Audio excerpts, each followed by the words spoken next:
Hi, everyone. Welcome to today's Authors at Google event. After the talk, we're going to have a Q&A session, and I'd like to remind everyone to please use the microphone in the middle of the room if you have questions. It's my pleasure to introduce Christopher Hitchens. Mr. Hitchens was born in England and educated at Oxford. In 1981, he migrated to the U.S. and recently became a U.S. citizen. He is the author of a number of notable books, including Why Orwell Matters and Letters to a Young Contrarian. As one of our most notable public intellectuals, he has been a columnist at Vanity Fair, The Atlantic, The Nation, Slate, and Free Inquiry, and taught at the New School, UC Berkeley, and the University of Pittsburgh. In his new book, God is Not Great, he lies out the case against religion, which he spent a lifetime developing, with anger, humor, and the formidable style of argument that defines all of Mr. Hitchens' work. About the book, Michael Kinsey wrote in the New York Times, Hitchens has outfoxed the Hitchens watchers by writing a serious and deeply felt book, totally consistent with his beliefs of a lifetime. And God should be flattered. Unlike most of those clamoring for his attention, Hitchens treats him like an adult. Ever contrarian and always eloquent, he's here today to discuss the book, take your questions, and take on anyone who dares to challenge him to a debate. He'll be signing books afterwards. And with that, please join me in welcoming Christopher Hitchens to Google. Thank you, darling. Hey.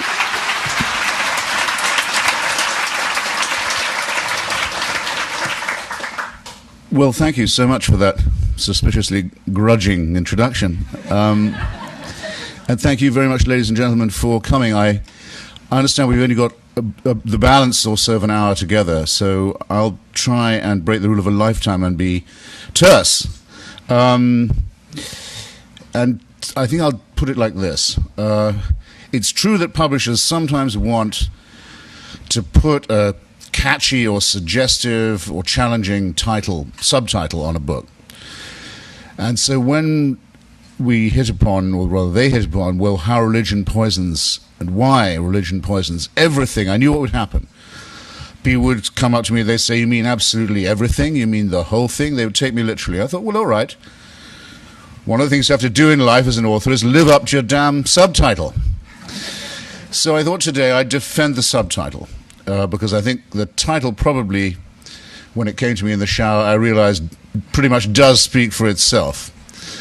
Unlike that sign outside Little Rock Airport, huge yellow and black sign that you see from the airport that says, just Jesus. A word I have used myself, and a name I know, but put like that seems to say both too much and too little. You know what I mean? Well, here's how religion has this effect, in my opinion.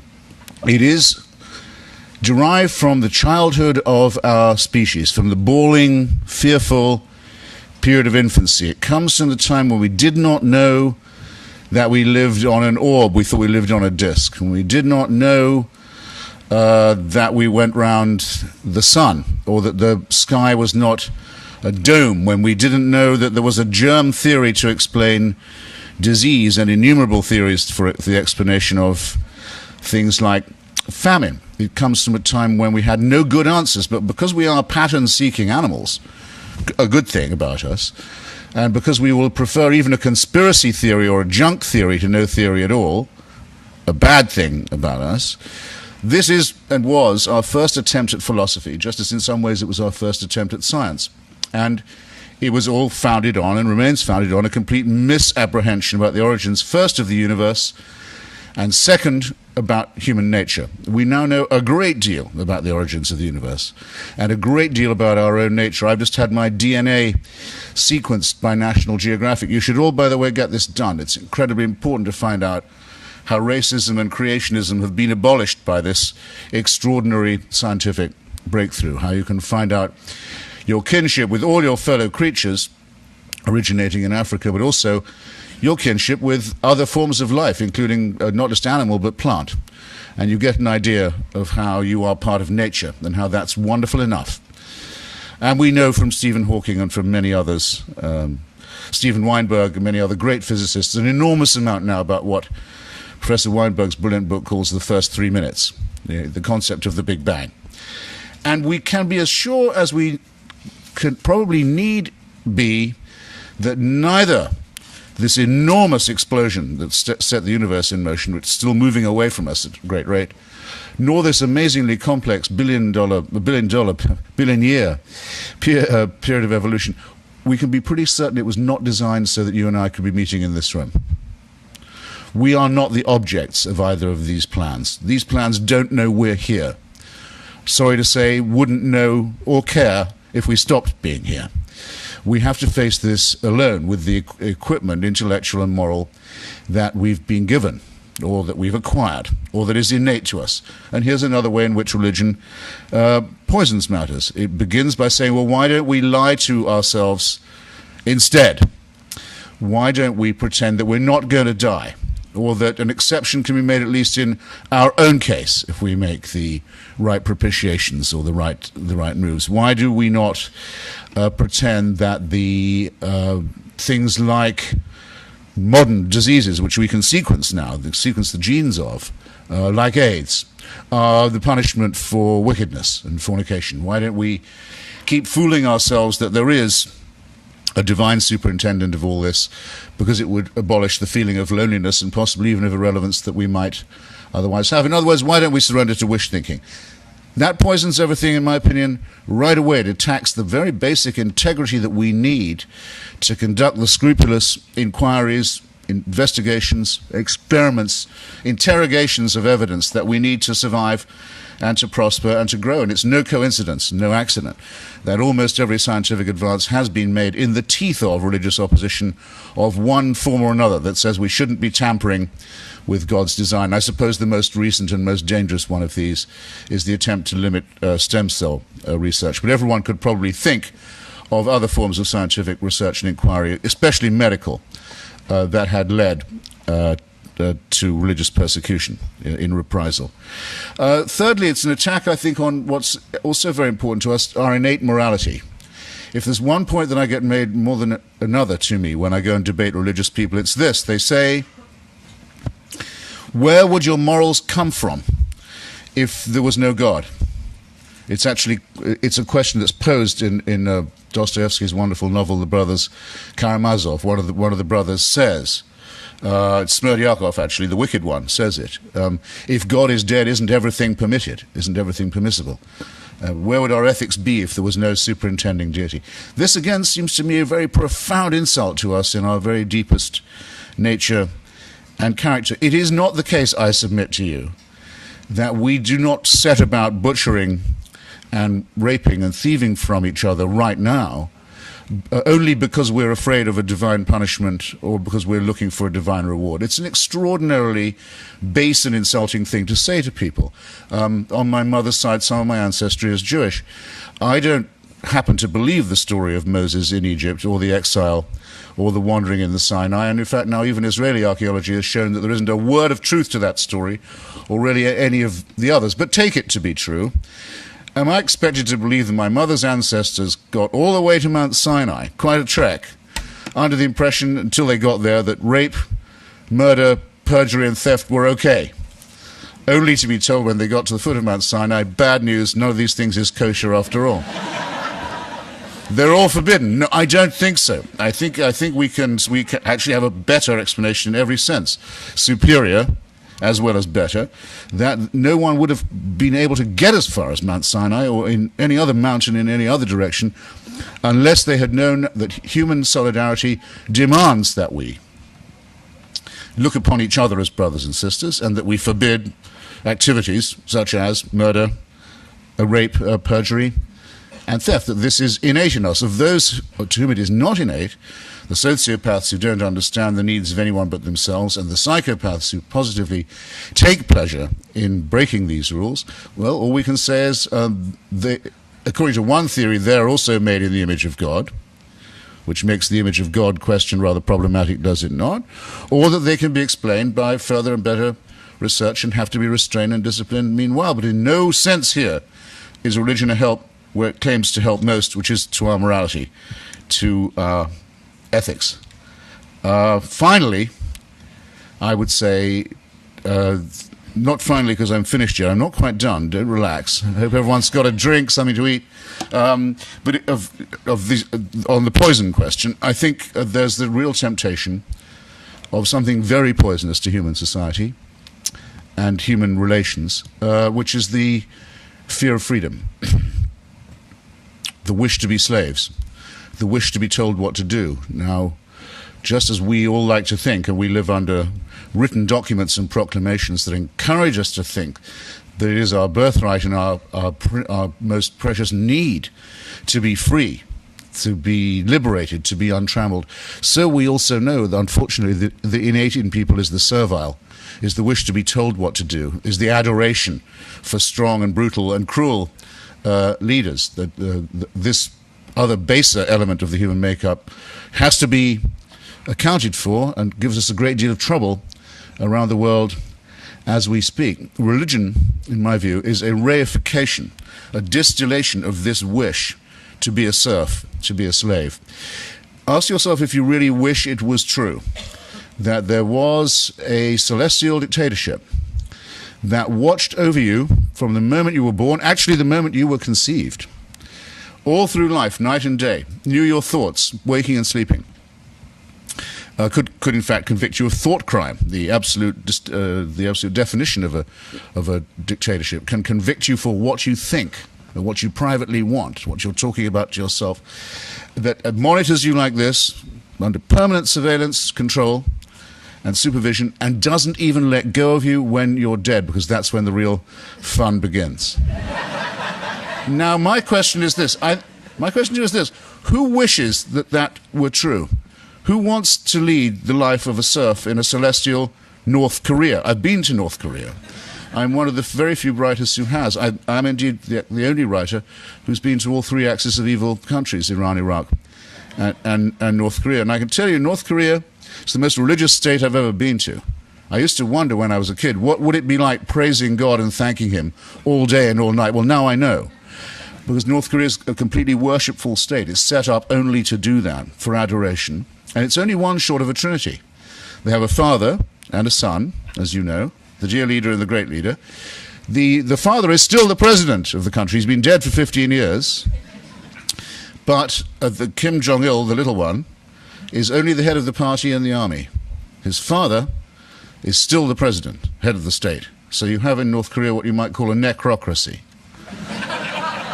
Or what I called a mausolocracy, a thanatocracy. Just one short of a trinity. Father, Son, maybe no Holy Ghost, but they do say that when the birth of the younger one took place, the birds of Korea sang in Korean to mark the occasion. This I've checked. It did not happen. Take my word for it. Didn't occur. And I suppose I should add that they don't threaten to follow you after you're dead. You can leave North Korea. You can get out of their hell and their paradise by dying. Out of the Christian and Muslim one, you cannot. Now, this is the wish to be a slave. And in my view, it poisons human relations. Now, I've already babbled for nearly 20 minutes. I'll be quick. It is argued, well, some religious people have done great things and have been motivated to do so by their faith. The most cited case in point I have found is that of Dr. Martin Luther King, who I know I don't need to explain to you about. Two quick things on that. First, he was, it's true, a minister, and he did preach the book of Exodus, the exile of an enslaved and oppressed people, as his metaphor. But if he really meant it, he would have said that the oppressed people, as the book of Exodus finds them doing, were entitled to kill anyone who stood in their way, and take their land and their property, enslave their women, kill their children, and commit genocide, rape, ethnic cleansing, and forcible theft of land. That's what the book of Exodus describes happening, the full destruction of other tribes. It's very fortunate that Dr. King only meant the Bible at the most to be used as a metaphor. And after all, he was using the only book that he could be sure all of his audience had ever really read. That's the first thing. The second is, during his lifetime, he was attacked all the time for having too many secular and leftist and non-believing friends. The people like famous black secularists like Bayard Rustin, A. Philip Randolph and others, the men who actually did organize the march on Washington, which leads me to my third observation, which is this. It's a challenge I've made now in debates with rabbis, with priests of all Christian stripes, with imams, Once with I know this sounds like the opening of a joke about some bar, but once also with a Buddhist nun in Miami. I asked them all, here's my challenge. You have to name me an ethical statement that was made or a moral action that was performed by a religious person in the name of faith that could not have been made as an action or uttered as a statement by a person not of faith, a person of no faith. You have to do that. Not so far, I've done it at quite a high level with the religious, no takers. No one's been able to find me that. That being the case, we're entitled to say, I think, that religious faith is surplus to requirements. Whereas, if I was to ask anyone in this room, think of a wicked thing said or an evil thing done by a person of faith in the name of faith, no one would have a second of hesitation in thinking of one, would they? Interesting to realize how true that is and how much truer it's getting. Does anyone ever listen to Dennis Prager's show? He's a slightly loopy Christian broadcaster, religious broadcaster, I should say. He's more Jewish than Christian, Judeo-Christian broadcaster, who quite often rather generously has me on his show. And he asked me a question the other day. He had a challenge of his own. He said, you're to imagine that you're in a town late at night where you've never been before and you have no friends and it's getting dark. And through the darkness you see coming towards you a group of men, let's say 10. Do you feel better or worse if you know that they're just coming from a prayer meeting? This is Mr. Prager's question to me. I said, well, Mr. Prager, without leaving you without quitting the letter B, I can tell you I've had that experience in Belfast, in Beirut, in Baghdad, in Bombay, in Bosnia, and in Bethlehem. And if you see anyone coming from a religious gathering in any of those places, you know exactly how fast you need to run. And no one has to explain to you why. And I haven't had to waste any time telling you, have I, ladies and gentlemen? So I submit to you that it is those who are people of faith who have the explaining to do, who have the justifying to do with if this is indeed the case. If they can't account for anything about the origin of our cosmos or our species, if they say that without them we'd be without morals and make us seem as if we are merely animals without faith. If further, everybody can name an instance where religion has made people actually behave worse to one another and act as a retardant upon the advances of knowledge and science and information, I submit that the case to be made is theirs rather than mine. And we have a better tradition. We're not just arid secularists and materialists, we on the atheist side. We can point through the Hubble telescope, the fantastic, awe-inspiring, majestic pictures that are being taken now of the outer limits of our universe. And who's going to turn away from those pictures and start gaping again at the burning bush? We have smaller microscopes that can examine for us the miracles of the interior and the double helix and the sheer beauty of that. The natural world is wonderful enough, more wonderful than anything conjured by the fools who believe in astrology or the supernatural. And we have a better tradition politically. Against the popes and the imams and the witch doctors and the divine right of kings and the whole long tradition of civic repression combined with religion that's known as theocracy.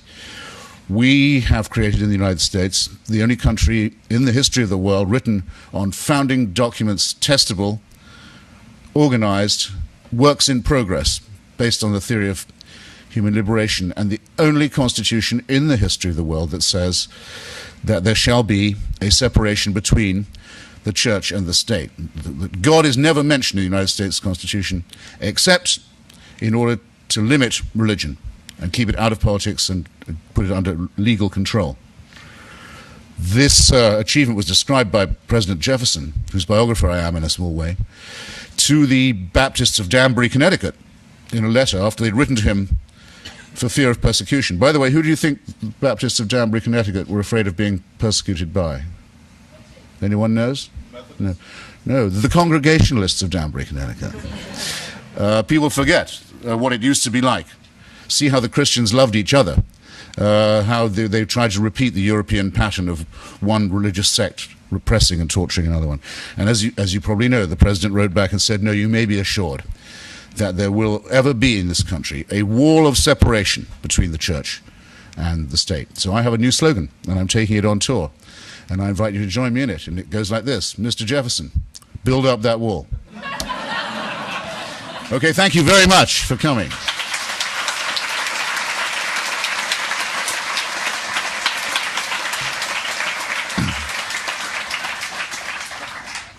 And I'm all yours. And that was 25 minutes. I hope that's fair. And I'll point to questions if you like, because I don't think anyone thinks that I've planted my immediate family in this hall. But Carol, stay out of it. Bring it on.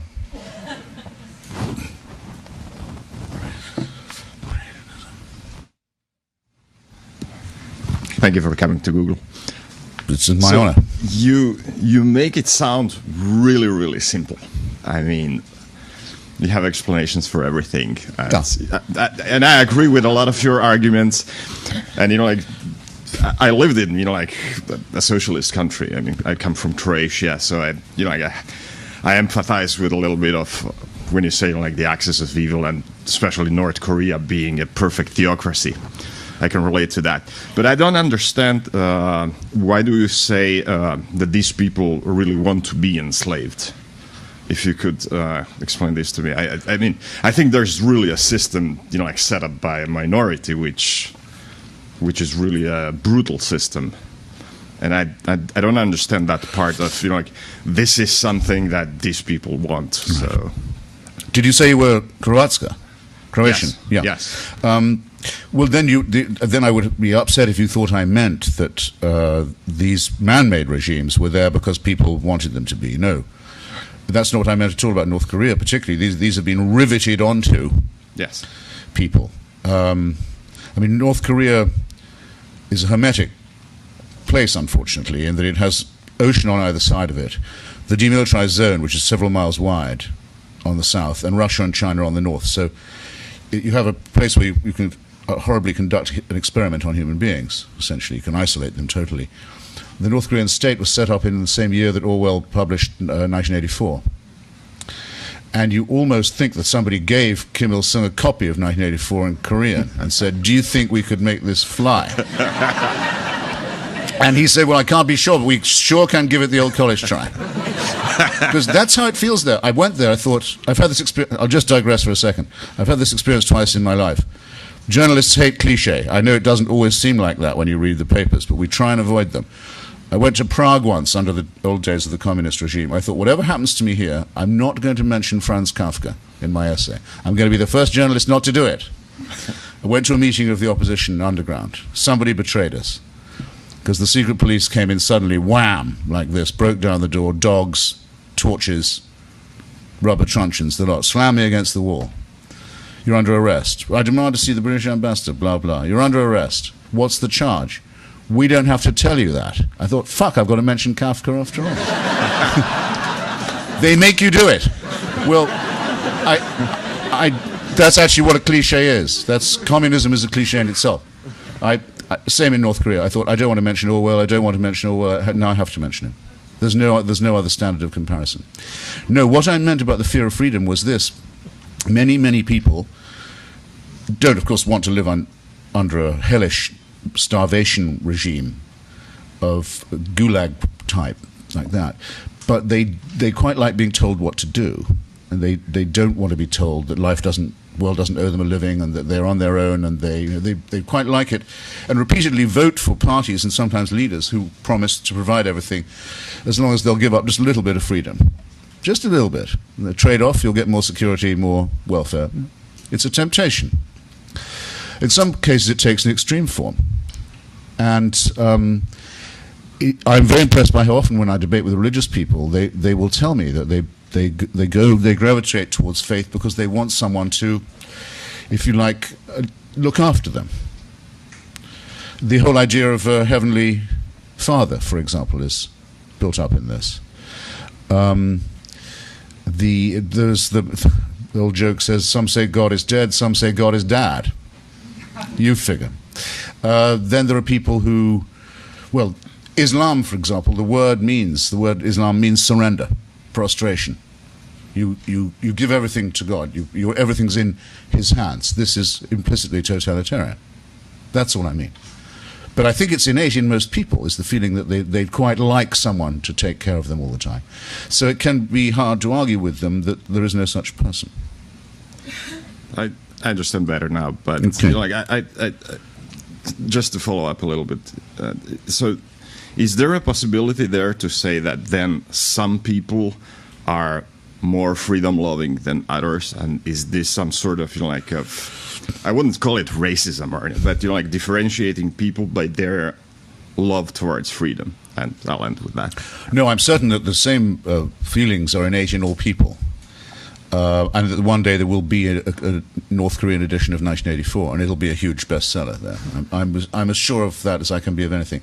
Though, at the moment, it's hard to imagine that there's anyone in North Korea who's even allowed to consider the concept of political liberty. It will come because it is innate. I've no doubt about that. To follow up on this fear of freedom and this innate idea, sorry to beat a dead horse, but Please. what do you think would possibly replace this? I also think that there's some. I mean, it's obviously much easier to say my life is out of my control or these events are out of my control. So I'm going to thank God for the good things and hate the devil for the bad things, whatever. So from Plato to Nietzsche to Socrates or to Sartre have said it's difficult to choose the life where you're actually deciding and making choices for yourself and taking responsibility and appreciating the fact that the world doesn't care about your existence and doing what you need to do with that. It is difficult. How do we, how could we possibly imagine a world where everybody buys into that idea, and where would we go? Like, where would that structure that some people feel they can't do without, where would they get that from? I guess what would religion be replaced by to fulfill this natural need, if anything? Yeah. Well, I would say that emancipating oneself from religion and from the combined sort of solipsism and masochism, which is what I was trying to say to the comrade here a moment ago. Religion says to you, remember, the monotheistic ones do, you're a miserable sinner. Your sin is original. You can't escape it. You're born as a wretch. You're made out of dust, or according to the Quran, a clot of blood. You're a worm. You're nothing, but a piece of gunk, basically. And you've got to work really hard to get away from the terrible punishment that awaits you for that. So, total abnegation. But there's also good news. The universe is designed with you in mind. And God has a plan for you personally. So just when the person thinks they can't take any more abuse, it's like being inducted into a cult. Just when the person thinks they can't take any more humiliation, they're told, but Father loves you, and He wants you to join our... This is not good for people. You'd be better off without it. So would everyone you know. So it's not a matter of what would we put in its place. We wouldn't. We'd be emancipated from that kind of sadomasochism. That's a good thing to start off with. Second, we have the wonders and beauties of science to study. We have, instead of ancient texts that are full of lies and myths, we have increasingly a wonderful world literature that's available to anybody who can read even a little. Most recently, I would just cite it because yesterday was the birthday of India. Happy birthday, by the way, to all Indians here. And Pakistanis, if you insist, though, I think partition was a huge mistake. And religious partition is the worst kind, and it's going to lead one day to a thermonuclear war. So I didn't have time to go into that, but maybe someone will ask me. There's an incredible literature in English written by Indians, a sort of sub-branch. I shouldn't even say sub. I mean a branch, a new branch of English writing by Indians in English that's becoming a great part of world literature. There's all this extraordinary excitement. And people say, no, you should, as Thomas Aquinas said, I'm a man of one book. You should be reading your Bible. You don't really need anything else. They're destroying libraries in the Muslim world that could have any books that contradict the Quran. This is no way to live. But having said all that, and said what the consolations of philosophy too, which aren't that hard to study, and are very rewarding, and ethical and moral dilemmas that you get out of the study of literature, George Eliot, Dostoevsky, people of that kind, James Joyce. Still, it's only a necessary condition, not a sufficient one. There are no guarantees, and an atheist can be a nihilist, or a sadist, or a Stalinist, or a fascist. Actually, they'd be unlikely, the last one, but it's possible. Okay, but there are no guarantees, and in part that it's the recognition of that's the beginning of wisdom, as well as, I think, the beginning of liberty. One short one and one longer one. I just wanted to be sure. I assume that you have read Captain Stormfield's Journey to Heaven by Mark Twain? Sorry. Yes, I've read a lot of Mr. Clements on religion. Yeah. Yes, that seemed to be sort of a definitive work on the hierarchy structure of most standard religions. Yes, by the way, you can't read too much Twain, ladies and gentlemen, on this subject. And now all of his stuff is available. There are websites on Mark Twain and religion. It used to be really hard to get his writings on religion even 10 years ago. Sorry. No problem. And my longer question, which hopefully won't choke you up, I actually have several friends who are very well educated, in some cases in the sciences, who became religious late in life. They had been atheist or agnostic, and then decided that they were feeling something and became religious. Do you have anything to say on that sort of grounds, or why that might be occurring? Yes, I suppose I could speculate, but that's all I would be doing. Of course. I mean, I think for some people the Hubble view, say, does have the opposite effect from the one it has on me. It makes people feel, well, then whoever designed this must be even more amazing than I thought. And there are attempts made by creationists now to say that. Instead of saying, no, Darwin was wrong, God made all this stuff, they now say, well, okay, there was evolution, but God did that too. So, as you may know, arguments that explain everything explain nothing. That's a definite principle, I think, of underlying all cognition. If they can bend their argument so it can comprehend everything, comprise everything, then it isn't an argument. But I think that we are certainly made in such a way as to be worshipfully inclined, shall we say. That tendency is certainly within us. And when people think that there's something awe-inspiring, what they feel is awe. And then what they feel is, well, maybe there's some majesty I should be acknowledging here. Though that isn't at all a logical step. By the way, do you know about awe? In what sense? John Wayne played the Roman centurion in one of the films about the crucifixion. I don't believe I've seen that. And at a certain point, they said the rain has to come down hard, and there's thunder and lightning, and the veil of the temple splits, and so on. And John Wayne, standing as a centurion, is supposed to say, truly this was the Son of God. So he does this. I forget who the director was. I think it's Houston. And cue rain, thunder, lightning, so Wayne stands there stoically under the water saying, truly this was the Son of God. And the director says, John, that was great, that was terrific. I just wonder if we could have it with a little more awe. So they cue again the rain, thunder, veil of the temple splits in twain, earthquakes, it's all happening, and Wayne says, truly this was the Son of God. So this is a kind of a follow-up on Tom's question. I have a buddy who styles himself as a kind of an allegorical pagan, and he's had a lot of angry criticisms of religion, many of which echo yours. But at the same time, he feels in himself a kind of a biological need to be part of a circle of believers and a community, which he feels helps his rather fragile emotional demeanor. He goes through, depression and things like that, and he finds that belief. So what he's done is try to find what he feels is the least obnoxious religion he can find, and then not take it too seriously. What would you say to such a person? Well, that used to be called the Church of England. Or the Unitarians, about whom Bertrand Russell said the great thing about them is they believe in one God maximum. Peter de Vries is very good on this. He says people used to be pagans and polytheists and believe in multiple gods, and then they started believing in one God, and they're getting nearer the true figure all the time. This is progress. Hello.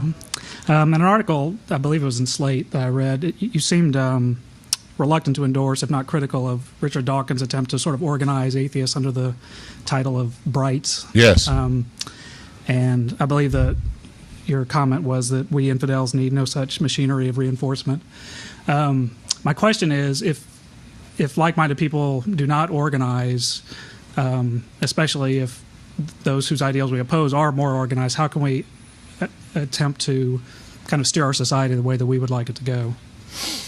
Well, I was thinking of saying this to the previous question. I mean, I'm in some ways the wrong person to ask these questions because I'm no longer a joiner up of groups. I don't feel the belonging need anymore. I used to when I was younger and more left than I am now, feel the need to be involved in an organized way. Now I don't, and I think I probably have more influence as an individual than I ever did as a cogwheel in a so-called party. A point for anyone to ponder, actually, who's asked, have they ever considered registering independent, for example? People may fight harder for your vote if you don't give it away in advance.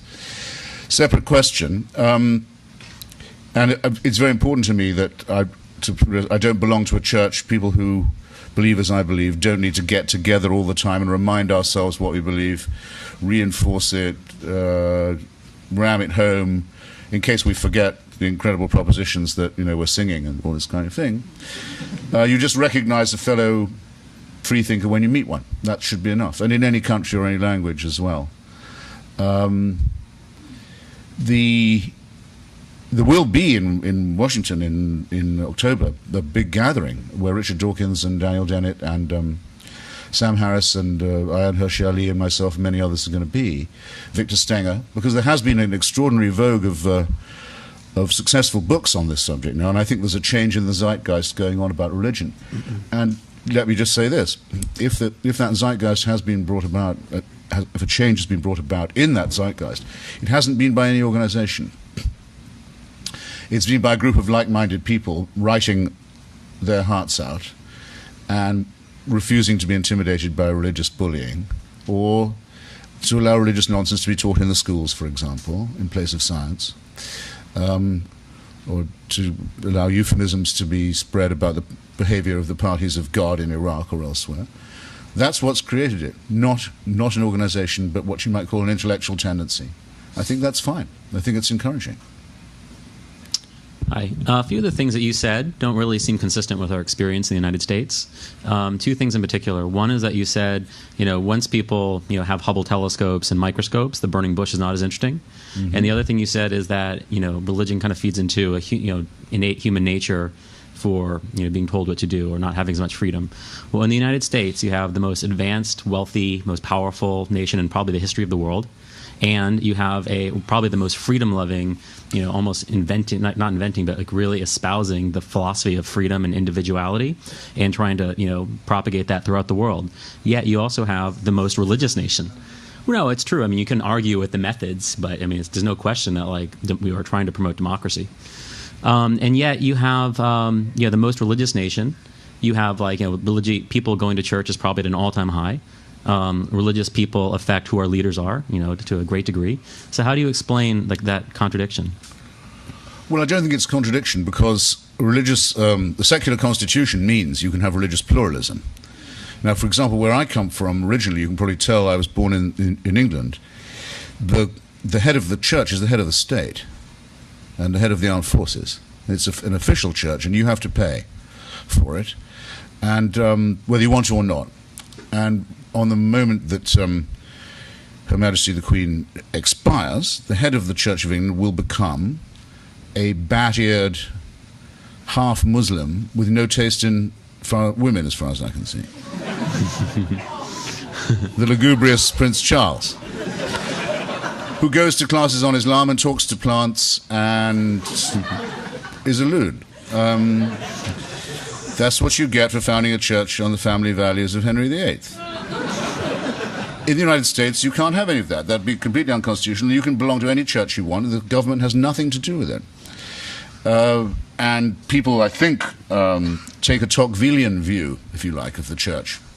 They go, many of them, to church for social reasons, some of them for ethnic ones, some of them for charitable, some of them for community reasons, as you might say. If you ask someone now, I've been doing it a lot recently. I had debated it at every stop of my book tour. Okay, so you said you were a Baptist minister. Yes.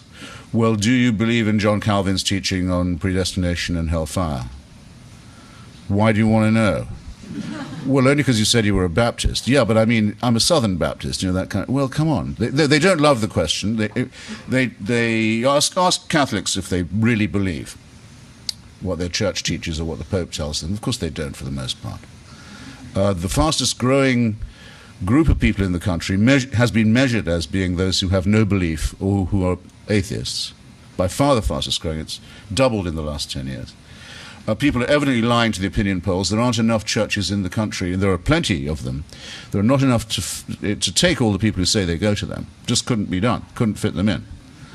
I don't think people who have doubts about religion are going to tell them to opinion pollsters who call them up at dinner time. They will say, yes, I am a Methodist, or whatever it is. They're not going to say, I sometimes wonder if John Wesley was really the man. You know? Not when the multiple choice boxes are being gone through. So, but unfortunately, I mean, there are people who think that that's the way to go politically.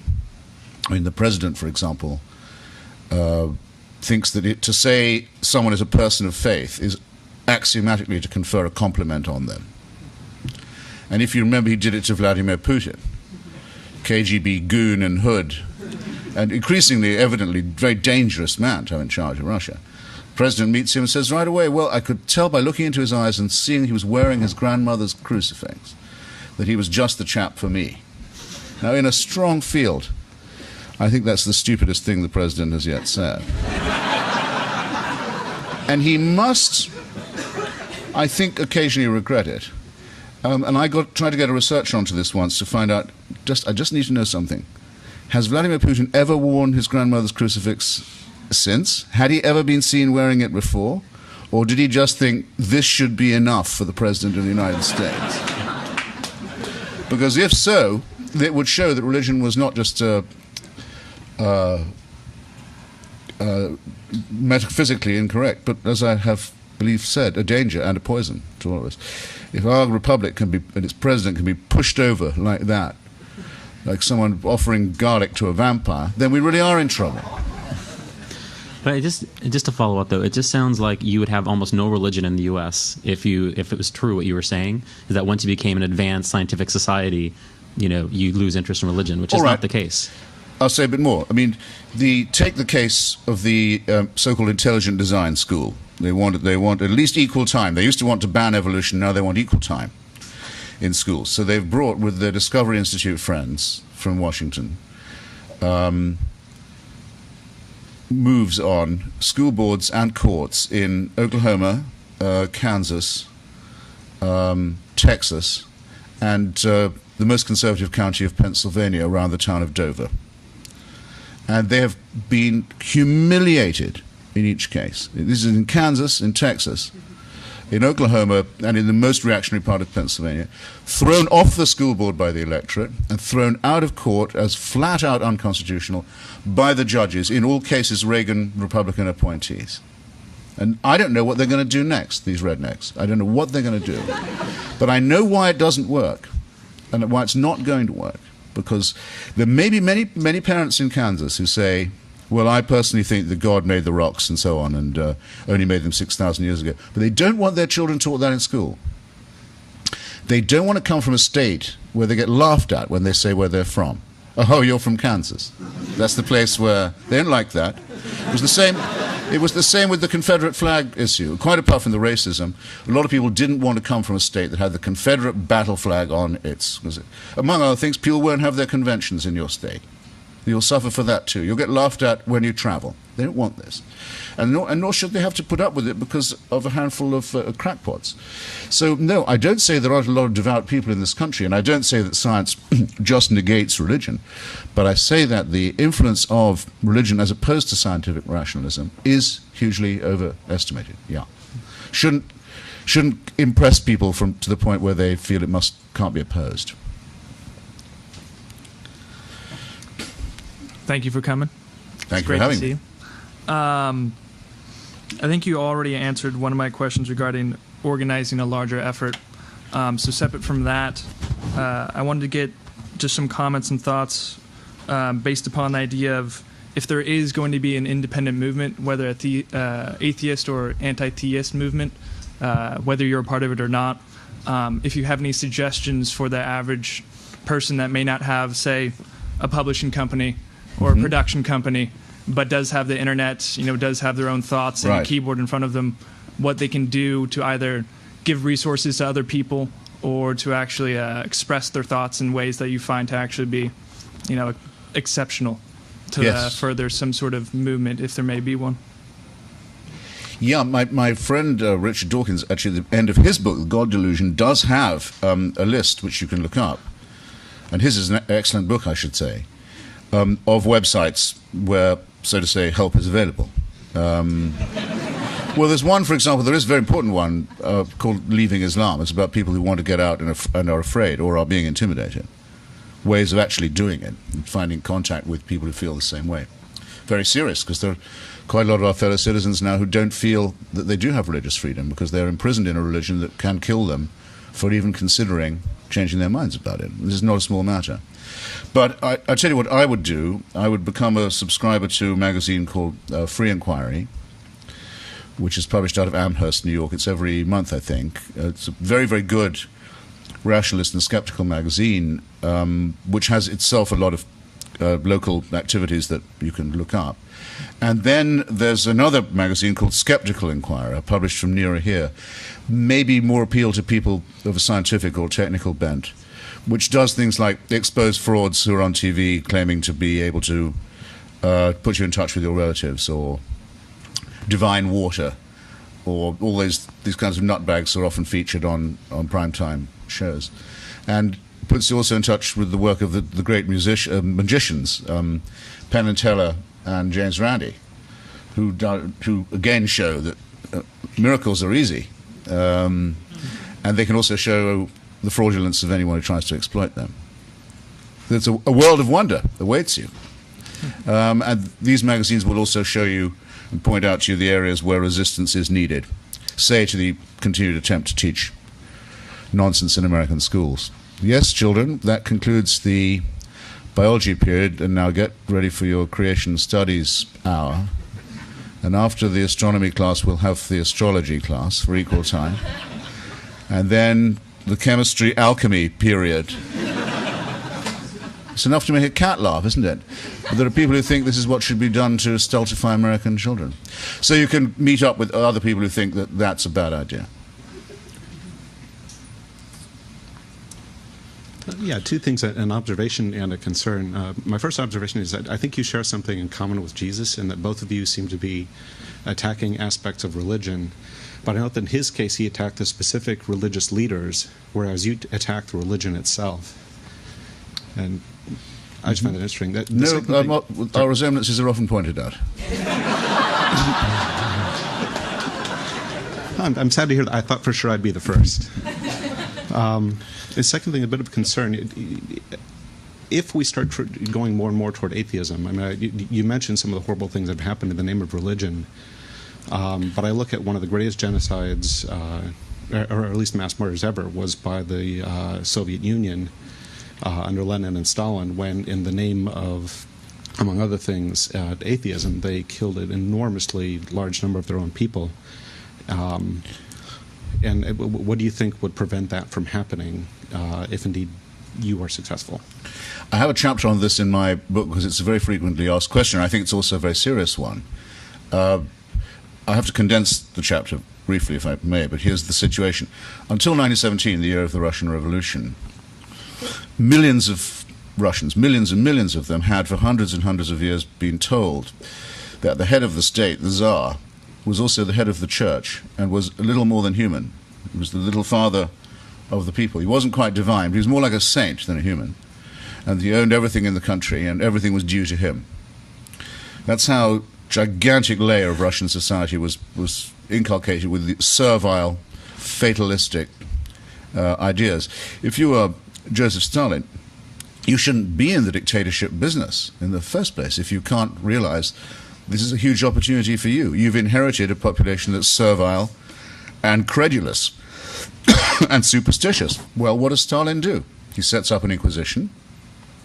He has heresy hunts and trials of heretics, the Moscow trials. He proclaims miracles. Lysenko's agriculture that was supposed to produce 3 harvests a year or whatever it was, the pseudo-biology that would feed everyone in a week. He says that all thanks are due at all times to the leader. You must praise him at all times for his goodness and kindness. And incidentally, he always kept the Russian Orthodox Church on his side. It split. It split the church, and some of them moved to New York and set up a rival. But the Russian Orthodox Church always remained part of the regime. He was not so stupid as not to know he had to do that. Just as Hitler and Mussolini made an even more aggressive deal with the Roman Catholic Church and with some of the Protestants. And remember, the other great axis of evil person of that time, the Emperor of Japan, was not just a religious person, but actually a god. So fascism, communism, and Stalinism and Nazism are actually nothing like as secular as some people think, and much more religious than most people know. But here's what a fair test would be.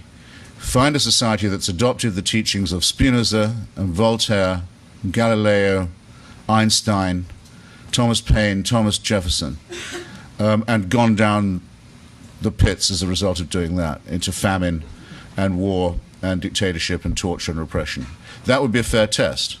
Well, Einstein That's the was test religious, I'd like wasn't to. That's the experiment I'd like to run. I don't think that's going to end up with a gulag.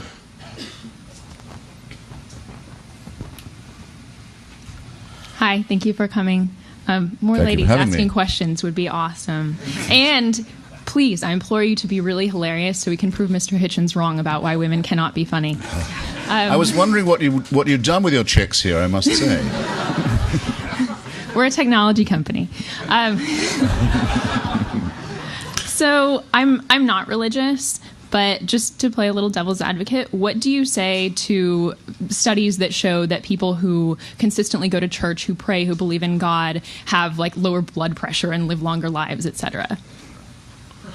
Well, I'd say it wouldn't prove much. I mean, it was hard to prove.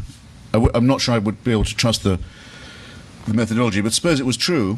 The same could be said of being a Moonie, for example. I mean, it is said that Louis Farrakhan's racist, crackpot, Nation of Islam sectarian gang gets young men off drugs. For all I know, it does. It may, but that doesn't recommend it to me. Nor does it prove a thing about its theology, if you see what I mean. Whereas I can absolutely tell you that of the suicide bombing population, 100% are faith-based. And I don't think that in itself disproves faith, but I think it should make you skeptical of that kind of random sampling. Sure. There seem to of be the genital mutilation community. I have I have a lot of progressive religious friends who I used to be pretty condescending towards religion, but I feel like I've learned a lot from them and learned a lot about their religious practice and what it means to them. And as you stated earlier, a lot of religious people don't really believe all the tenets of what their faith says anyway. So I feel like those friends of mine are looking for community and looking for a feeling of oneness with other people and with the universe, and ultimately on a scientific level that bears out anyway, because on like a quantum level everything is one and is the same. Yes. So I feel like churches, at least in this country, provide a sense of community that I don't think exists any other way in our culture. I don't feel like I had that growing up, and I feel like my friends that went to church, they can go back to their church now, and there are all of these adults that, aside from their parents, that were there to nurture them as they were growing up and that ask how they're doing, and I never had that, so I'm jealous of that in a sense. It takes a lot to make me cry, but you see me afterwards. I mean, we just look. Actually, it's what I said about if those of you who read de Tocqueville on democracy in America show that's what he said about communitarianism and religion. It's the reason why America is so religious, but it's a different form of religion. Ask yourself a related question. It's amazing to me how many Americans change religion when they get married. You hear it all the time. You've heard it. I used to be a Seventh-day Adventist, but my wife was Congregationalist. Now I go to the Congregationalists. It doesn't matter. The Seventh-day Adventists used to say, if you don't stay with us, you're going straight to hell. Changed very easily. Go to another church instead. Wouldn't consider perhaps not going to one, but it shows the depth and the strength of religious allegiance. I also think that, well, it's notorious about, say, Polish Catholics in Chicago or Greek Orthodox or many Jews. The church has been a means of transmitting, preserving an ethnic tradition as well, a solidarity in the face of often quite bleak kinds of life. And now there's even a phenomenon known as churchianity, and expressed by the megachurches, of people who lead half-transient lives, who don't have very stable employment or residence, who are often moving around the country. On a Sunday, they want to know where they can go take the old jalopy and be among friends. And these characters are waiting for them, believe you me, to remove what few savings they do have left from them. Because that's another indissoluble fact about American religion. Just as community and blood pressure may be involved, it has to be mentioned in the same breath as open fraud to an absolutely astonishing extent. I mean, the shakedown community, the genital mutilation community, the suicide bombing community, the child abuse, I would prefer to say child rape communities, all of these are communities of faith, believe you me. Oh, is it my turn? Sir. Sorry to diverge a little from the immediate subject, but you've expressed your regret for this perverse impulse in the human spirit, which seems to desire to be dominated, to prostrate itself before the mysterious altar of power. But it occurs to me that the current government of this nation has, in a calculated fashion, exploited this perverse desire and exploited the language which seems to inspire it or appeal to it. Now, I'm strongly opposed to a particular policy of this government, which is the indefinite detention of so-called terrorist suspects in Cuba.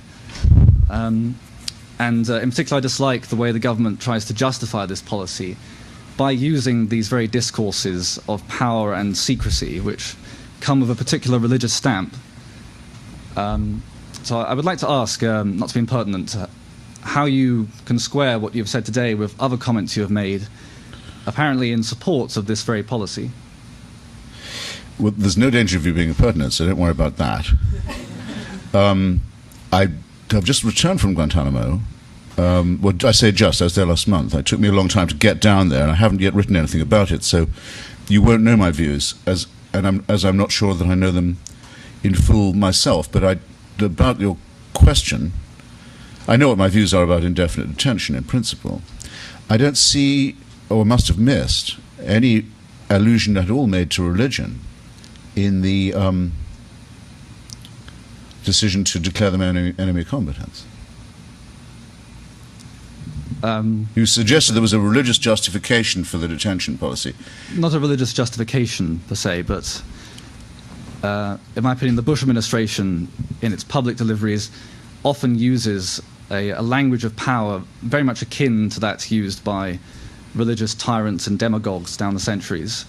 And this language comes out particularly strongly when they're justifying controversial actions, such as Guantanamo Bay. Well, again, I think we'd have a disagreement. I mean, the language they seem to use, to me, is the language of the secular language of emergency powers and special circumstances requiring extraordinary measures. It's a very old argument, especially within the United States. It goes back to President Lincoln's attempt to suspend habeas corpus in the Civil War. It reminds me of that, not of any argument about or with theocracy.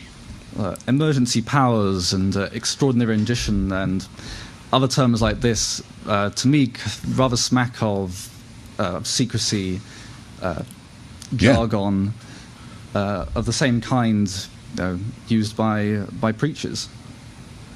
Or by secular despots. I mean, I just don't think you're quite carrying your point about the theological.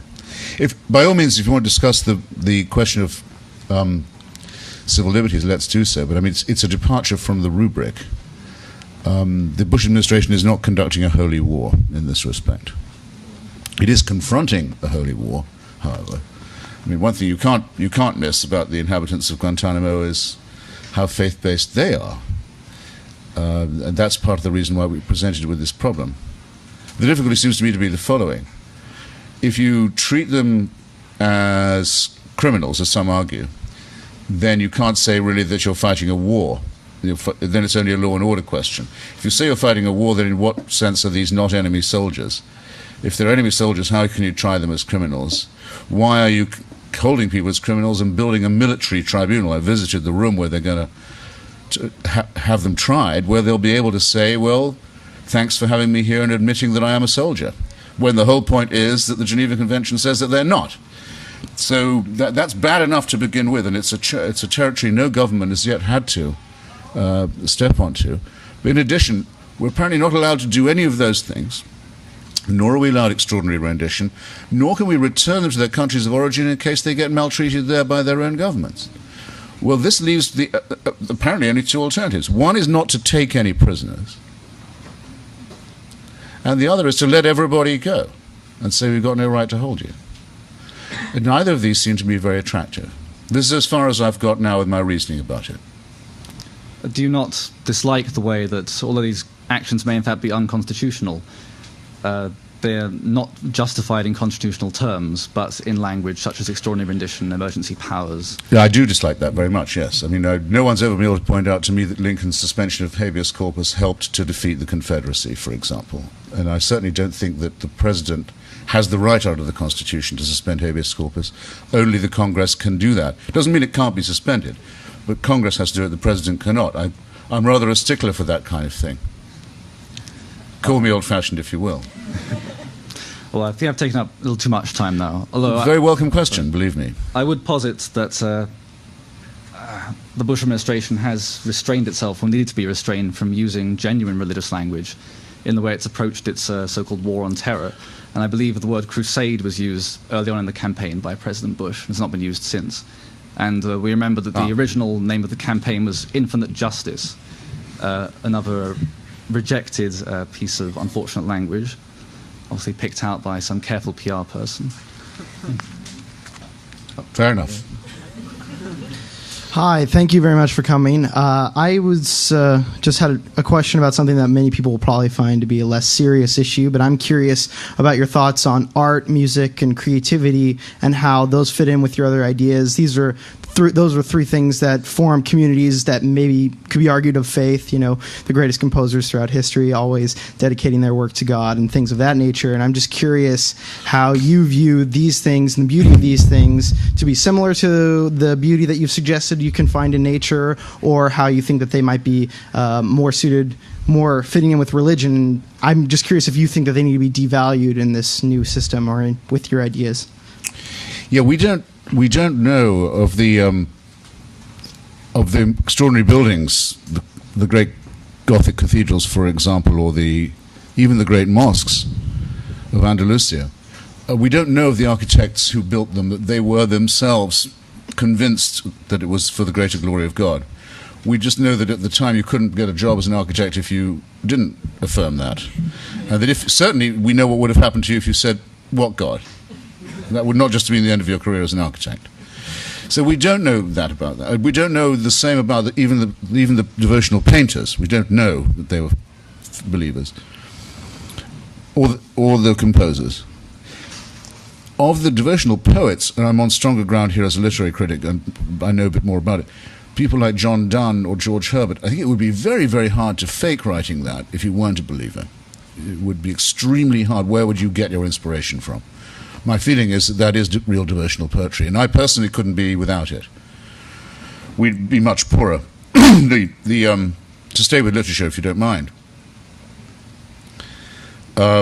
The King James version of the Bible, the King James translation, referred to in the New York Times recently as the St. James translation, is itself a great work of literature, and one couldn't be without it. If you don't understand the beauty of that liturgy, there's a lot of Shakespeare and of Milton and Blake you wouldn't get. You wouldn't know what was going on. So it's part of literacy to know it. I once wrote a book about the Parthenon, a very important building for Western civilization. Great deal to be learned from it, and by its beauty and by its symmetry and by its extraordinary architecture and sculpture. But I no longer care about the cult of Pallas Athena. I no longer care about the mystical ceremonies, some of them involving animal sacrifice and possibly human, that were conducted on the road from Eleusis. And I don't have to care about Athenian imperialism and what it did to the Greek colonies in the rest of the Mediterranean. I can just appreciate the building and know about the philosophical context and the plays of Sophocles and all the other things that were going on at the same time, without any reference to their gods. So I propose that what culture largely means to us now is how to deal with civilizational art and great creativity in a post-supernatural era. In other words, how to keep all of that that's of value without having to care about the cult of Pallas Athena, for example, or being forced to bear in mind that, say, St. Peter's in Rome, actually not, I think, that impressive a building, was built by a special sale of indulgences. I mean, that's how the money for it was raised. We can consider that independently now. We can value it as a building without knowing that, though I always find it slightly hard to forget. Right. Okay. I was just curious. I mean, I wanted to speak more towards how all these things in art and music and creativity are often relayed between individuals as being spiritual, yes, or something along that nature, whether or not the actual topic. Well, then let me add, because it's a good opportunity to do so. Yeah. And I wanted to say a bit more of this when I was speaking first. I think that the human need for the transcendent or the spiritual is undeniable, but that's not the supernatural. It's very important to understand. The feeling that people get out of landscape and music, or landscape and music in combination, or the feeling of war and love at the same time has had extraordinary consequences for many people, say, or one or other on their own. These are the things we can't do without, but there's no reason to attribute them to the supernatural. Yes, you're not glimpsing anything but nature from that. Thank you. Thank you. Hi. So it turns out if you follow the money trail back for a lot of these things, this whole creationism, teaching creationism idea, you'll eventually find political organizations that are trying to energize a base, right? And these bases, yes, what they'd like to do is to get these people to feel like they're being attacked. And in a lot of the discussions we have and in your presentation, there's a fine line between attacking people versus attacking ideas, right? What do you do to kind of ensure that you're not going after people and not making people feel like you're telling them that they're idiots, for example, right? How do you make that separation? Well, I think my answer's been anticipated, perhaps. Right. If someone tells me that I've hurt their feelings, I say, well, I'm still waiting to hear what your point is. Right. I'm very depressed how in this country you can be told, that's offensive, as if those two words constitute an argument or a comment. Not to me, they don't. And I'm not running for anything, so I don't have to pretend to like people when I don't. Right. Thanks.